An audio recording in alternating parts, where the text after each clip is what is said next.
So hello and welcome to Bong pen PC, আবার একটা Indian ফুটবলের ভিডিওতে প্রত্যেককে ওয়েলকাম। এটা আজকে সেকেন্ড ভিডিও। বিকেলের দিকে একটা ভিডিও ছিল, সেখানে বেশ কিছু বিষয় ডিটেলসে শেয়ার করেছিলাম, যার মধ্যে অবশ্যই আমাদের আপকামিং এফসি চ্যাম্পিয়ন্স লিগ 2 সেখানে ফরেন প্লেয়ার যে নতুন রুলস আসছে সেটা নিয়ে কথা বলেছিলাম।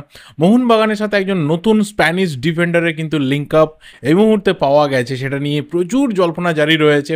কেউ বলছে ডিল ডান হয়ে গেছে, কেউ বলছে অ্যাডভান্স টক্স, কেউ বলছে শুধুমাত্র রিউমার। যা কিছু আপডেট ছিল সেটা অবশ্যই শেয়ার করেছি, তার সাথে আরও কিছু ট্রান্সফারের খবর ছিল। আগের ভিডিওটা অবশ্যই চেক আউট করার। এই ভিডিওতেও কিন্তু বেশ কিছু ইন্টারেস্টিং ব্যাপার শেয়ার করা রয়েছে, আর দুজন প্লেয়ারকে নিয়ে, বা পার্টিকুলার বলা চলে তিনজন প্লেয়ারকে নিয়েই চলো আমার পার্সোনাল ওপিনিয়ন দেওয়ার রয়েছে। এর আগেও এই ধরনের কিছু কিছু ভিডিওতে ওপিনিয়ন বেসড আমি কথা বলেছি। একটা ভিডিও পুরোপুরি সেপারেট ছিল ইস্টবেঙ্গল সমর্থকদের জন্য, যে 5জন ডিফেন্ডারের কথা অনেক দিন আগে বলেছিলাম। তারপর আমি তোমাদের থেকে ওপিনিয়ন নিয়েছিলাম যে এই ধরনের যদি আমি কথা মাঝে মাঝে বলি সেটা তোমরা শুনতে চাও কি না। তো রেসপন্স ভালো এসেছিলো। তারপর অনেক কটা ভিডিওতে সেপারেটলি কথা বলেছিলাম, কিন্তু হ্যাঁ, ডেডিকেটেড ভিডিও বানানো হয়নি।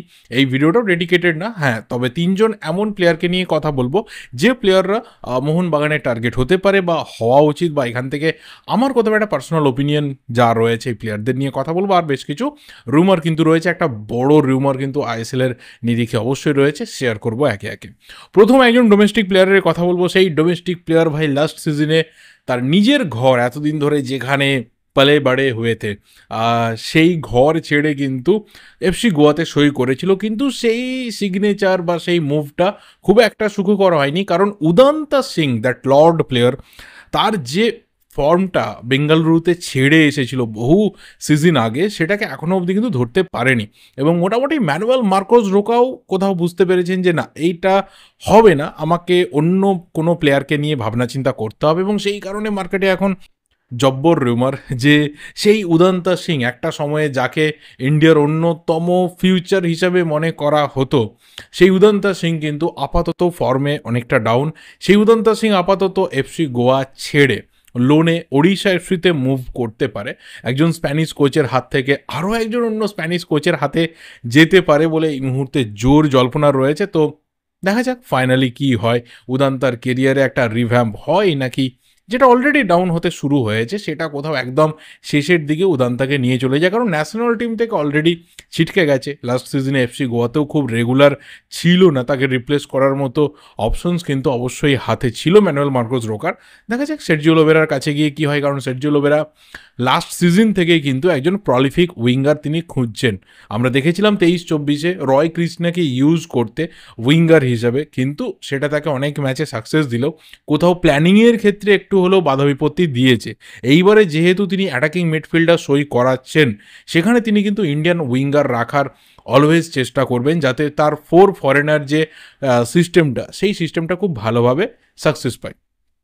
দেখা যাক উদান্তার জার্নি কত ভালো হয়, কারণ এর আগে বেশ কিছু উইঙ্গারকে বাজিয়ে দেখেছিল ওড়িশা, কোনোটাই কিন্তু ক্লিক করেনি, যার মধ্যে সবথেকে বড় নাম ছিল লিস্টন কোলাসো। নেক্সট দেখা একজন বাঙালি প্লেয়ারকে নিয়ে কথা বলবো না, তাকে নিয়ে কোনো রিউমার নেই, একটা সময় ছিল, কিন্তু এই মুহূর্তে দাঁড়িয়ে কোনো রিউমার নেই। সে তার রেসপেক্টিভ ক্লাবেই কন্টিনিউ করবে, সম্ভবত এটা তার লাস্ট সিজন হতে চলেছে জামশেদপুর এফসিতে। বাঙালি উইঙ্গার ঋত্বিক দাস, তাকে নিয়ে গত কয়েকদিন ধরে অনেকে জানার ইচ্ছা যে এই প্লেয়ারটা অ্যাকচুয়ালি কোথায়।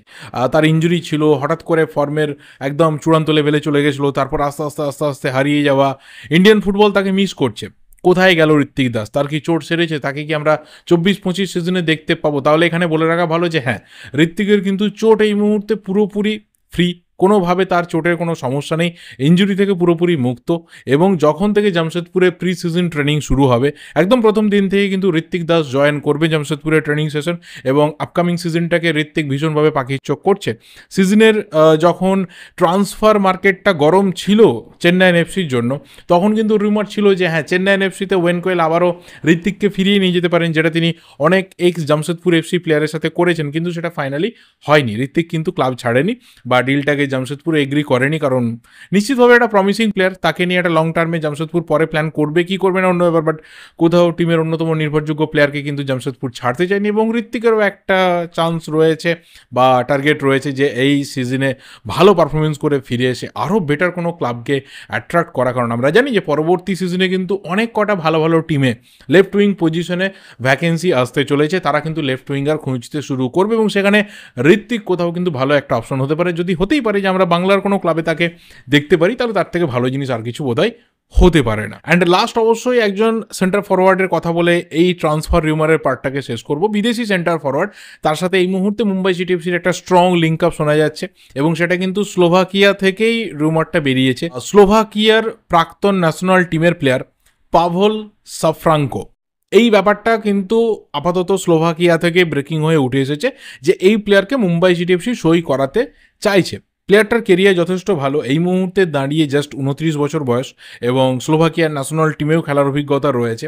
লাস্ট 1 বছর সামথিং ন্যাশনাল টিমের সাথে কানেক্টেড নেই, তবে হ্যাঁ বেশ কিছু ভালো ভালো ক্লাবে খেলার অভিজ্ঞতা রয়েছে, যেখানে যেখানে খেলেছে মোটামুটি ট্রফি জিতেছে। কেরিয়ারটা শুরু করেছিল নিজের দেশ স্লোভাকিয়াতেই, তারপর ডেনমার্কের আলবর্গ বিকের হয়ে খেলেছে, তারপর সেখান থেকে চলে যায় স্কটল্যান্ডের ডান্ডি ইউনাইটেডে খেলতে, তারপর আবারও রোমানিয়াতে এখন যে ক্লাবে রয়েছে সেই ক্লাবে যায় সেফসি ওএসকেতে, এবং সেখান থেকে চলে যায় কিন্তু সাউথ আফ্রিকা থেকে আবারও ফিরে এসে কিন্তু বর্তমানে যে ক্লাবে আপাতত রয়েছে রোমানিয়ার সেফসি ওএসকে, সেই ক্লাবে কিন্তু লাস্ট 2টো সিজন ছিল এবং মোটামুটি ভালো সিজন কাটিয়েছে। যদি লাস্ট সিজনের স্ট্যাটস বলি তাহলে ওদের সুপার লিগা যেটা হয় সেখানে কিন্তু 35 ম্যাচে 10টা গোল করার 8টা গোল আর 2টো অ্যাসিস্ট, মানে 10টা গোল কন্ট্রিবিউশনের রেকর্ড রয়েছে।